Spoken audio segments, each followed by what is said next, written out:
باپ اور بیٹے اور روح القدس کے نام سے آمین۔ تم نے تبنیت کی روح پائی ہے، جس سے ہم پکار کر کہتے ہیں ابا، یعنی اے باپ۔ ہمارے لیے آج کی تلاوت مقدس پولس رسول کا رومیوں کے نام خط، اس کا 8واں باب اور اس کی 12ویں آیت سے لے کر 17ویں آیت تک۔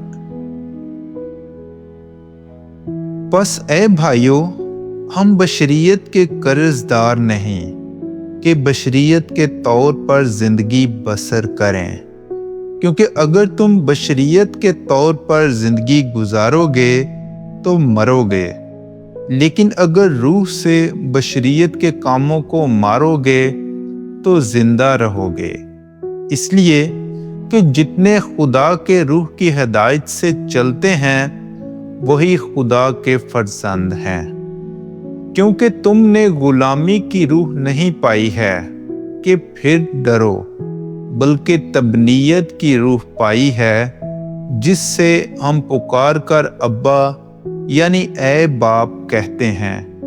کیونکہ روح آپ ہی ہماری روح کے ساتھ گواہی دیتا ہے کہ ہم خدا کے فرزند ہیں، اور جب فرزند ہیں تو وارث بھی ہیں، یعنی خدا کے وارث اور مسیح کے ہم میراث، بشرطے کہ ہم اس کے ساتھ دکھ اٹھائیں تاکہ اس کے ساتھ جلال بھی پائیں۔